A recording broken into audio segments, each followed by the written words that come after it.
Hi friends, ప్రాచీన మానవులు రాళ్లతో చేసిన ఆయుధాలు వాడేవారని మనకు తెలుసు. కానీ ఇప్పుడు శాస్త్రవేత్తలు చేసిన ఒక కొత్త ఆవిష్కరణ మానవ చరిత్రపై మన అంచనాల్ని మార్చేస్తోంది. దాదాపు 4,30,000 ఏళ్ల క్రితమే మన పూర్వీకులు చెక్కతో ప్రత్యేక పరికరాలు చేసి ఉపయోగించారని శాస్త్రవేత్తలు గుర్తించారు.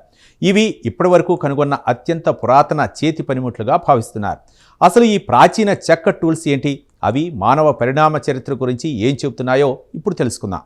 ఈ పరిశోధనను University of Reading, University of Tubingen, Senckenberg Nature Research Society శాస్త్రవేత్తలు కలిసి నిర్వహించారు.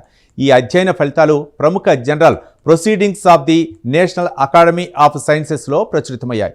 ఈ పరిశోధనకు ప్రొఫెసర్ కటేరినా హార్విటీ, డాక్టర్ కన్నెమిల్ మిల్స్ నాయకత్వం వహించారు. ఈ సంచలన ఆధారాలు గ్రీస్లోని మరోథౌసా 1 పురావస్తు ప్రాంతంలో బయటపడ్డాయి.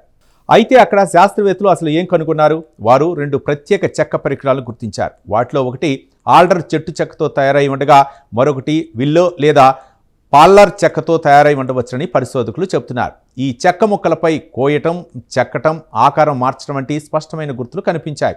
ముఖ్యంగా ఒక పరికరంపై ఉపయోగించిన ఆనవాళ్లు కూడా కనిపించడంతో అది నేలను తవ్వటానికి లేదా చెట్ల బెరడు తొలగించడానికి వాడి ఉంచవచ్చునని శాస్త్రవేత్తలు భావిస్తున్నారు. ఆ ఆవిష్కరణ ఎందుకు అత్యంత ప్రత్యేకమంటే, చెక్క వస్తువులు సాధారణంగా వేల సంవత్సరాలు నిల్వ ఉండవు. అవి త్వరగా కుళ్ళిపోతాయి. అందుకే ఇంత పురాతన చెక్క పరికరాలు దొరకటం చాలా అరుదు. ఇప్పటి వరకు బ్రిటన్, జాంబియా, జర్మనీ, చైనా వంటి ప్రాంతాల్లో పురాతన చెక్క పరికరాలు దొరికినా గ్రీసులో ఇప్పుడు గుర్తించిన ఈ పరికరాలు వాటికంటే కనీసం 40,000 ఏళ్ల పురాతనమైనవని పరిశోధకులు చెబుతున్నారు.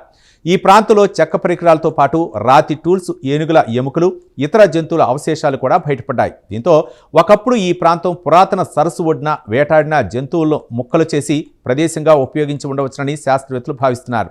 ముఖ్యంగా మనుషుల కార్యకలాపాలతో పాటు పెద్ద మాంసాహార జంతువుల గోళ్లు గుర్తులు కూడా అక్కడ కనిపించాయి. దీంతో ఆ కాలంలో మనుషులు అడవి మృగాలు ఆహారం కోసం తీవ్రమైన పోటీ పడుతూ జీవించి ఉండవచ్చునని పరిశోధకులు చెబుతున్నారు. ఈ చెక్క పనిముట్లను శాస్త్రవేత్తలు మైక్రోస్కోప్ల సహాయంతో విశ్లేషించారు. వాటిపై కనిపించిన కోతల గుర్తులు సహజంగా ఏర్పడినవి కాకుండా మనుషులే ఉద్దేశపూర్వకంగా చెక్కినవని వారు నిర్ధారించారు. ముఖ్యంగా ఈ ఆవిష్కరణ మధ్య ప్లైస్టోసిన్ కాలంలో జీవించిన ప్రాచీన మనుషులు అప్పటికే సంక్లిష్టమైన టెక్నాలజీ నైపుణ్యాలు అభివృద్ధి చేసుకున్నారని సూచిస్తోంది. చూశారుగా, మన పూర్వీకులు కేవలం రాళ్లతోనే కాకుండా లక్షల ఏళ్ల క్రితమే చెక్కతో కూడా ప్రత్యేక పరికరాలు తయారు చేసి ఉపయోగించారని ఈ పరిశోధన స్పష్టం చేస్తుంది. ముఖ్యంగా చెక్క వంటి త్వరగా నశించే పదార్థాలతో తయారైన టూల్స్ కూడా అప్పట్లో మానవ జీవితంలో కీలక పాత్ర పోషించి ఉండవచ్చునని శాస్త్రవేత్తలు భావిస్తున్నారు. ఈ కొత్త ఆధారాలు మానవ పరిణామ చరిత్రపై మన అవగాహనను మరింత విస్తరించే అవకాశం ఉందని పరిశోధకులు చెబుతున్నారు. ఈ ప్రత్యేక కథనంపై మీ అభిప్రాయాలను కామెంట్ ద్వారా తెలపండి. వీడియో నచ్చితే లైక్ చేసి ఛానల్ని సబ్స్క్రైబ్ చేయండి.